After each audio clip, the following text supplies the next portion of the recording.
Welcome into Between the Whistles. I'm Joe. This is In Depth with Chap again. Today we're profiling a guy like TJ Hokenson, right?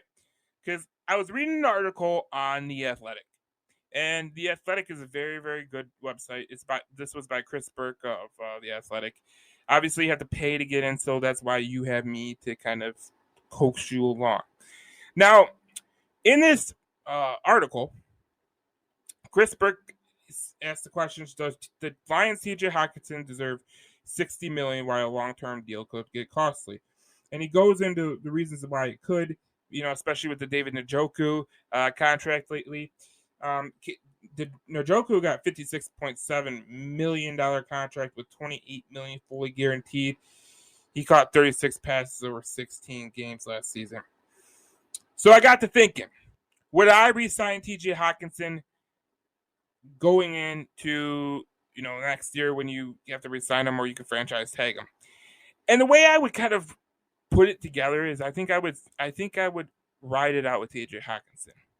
Now I know on the channel, on my Detroit Lions news, I have said that the Lions are probably going to sign TJ Hokenson to a long-term contract pretty soon. I think those ideas have hit a snide, and let me explain why. Here's the thing: when you pay a tight end that much money to be the guy, right? What happens is it could open up a domino effect. So let's say you want to pay Penei Sewell and you got players that you want to pay that you have to eventually pay. You're going to pay them money.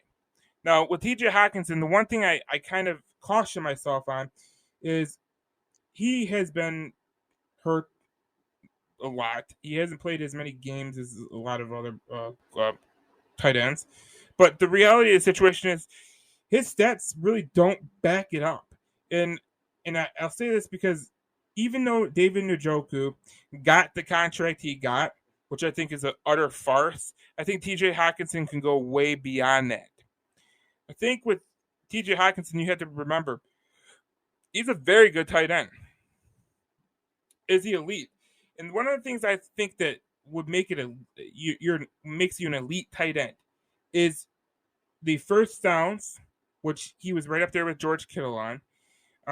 The receptions, he had more in the 2020 and 2021 season, and he's played in more games than George Kittle. I mean, what would George Kittle be if he was healthy?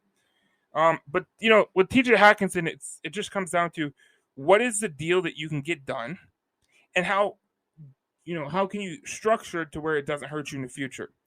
I'm open to paying TJ Hockenson, but I'm not going to do it right now, because if I do it right now, what's going to happen is it would be a total SOL move.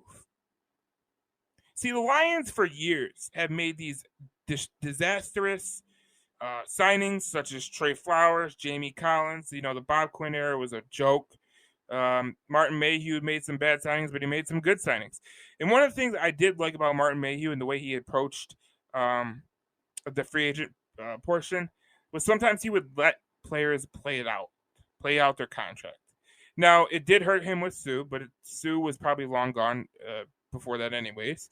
But it did help him. The only guy he kind of locked up was Calvin and Matthew Stafford. Those were the only two. When you look at a guy like TJ Hockenson, there's one thing that you can say. TJ Hockenson has the ability to be a really good tight end. He can be a great tight end. But one of the things I worry about with TJ Hockenson is his ability to get yards after the catch, his ability to get down the field and kind of find the open area, and the run after the catch is just, that's one of the things that I kind of make big on tight ends, because if you can run after the catch, you open up a new avenue for your quarterback. And this year is going to be very, very reliant that TJ Hockenson stays healthy and he has a good year. Because if he has a good year, I would be open to signing him long term.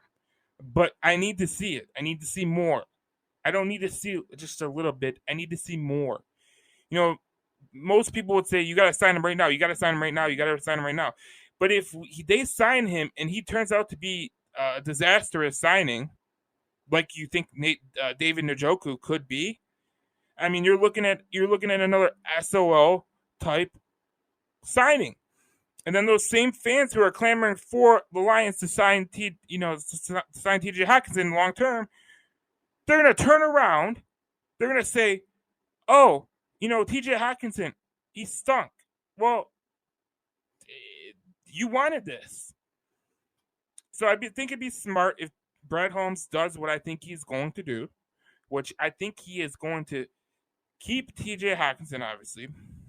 He's going to let him play out his contract. I think he will franchise tag him.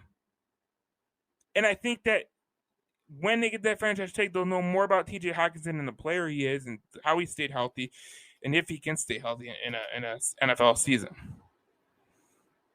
That's what I think about that whole situation. I think TJ Hokenson, this is a make it or break it kind of year for him because he needs to stay healthy. One of the things that he hasn't done is stay healthy, and he needs to stay healthy. So this is going to be a big year for TJ Hokenson. What do you think? Tell us in the comments. Let us know. We will break down everything for you on Between the Whistles Detroit, your hometown team. Subscribe.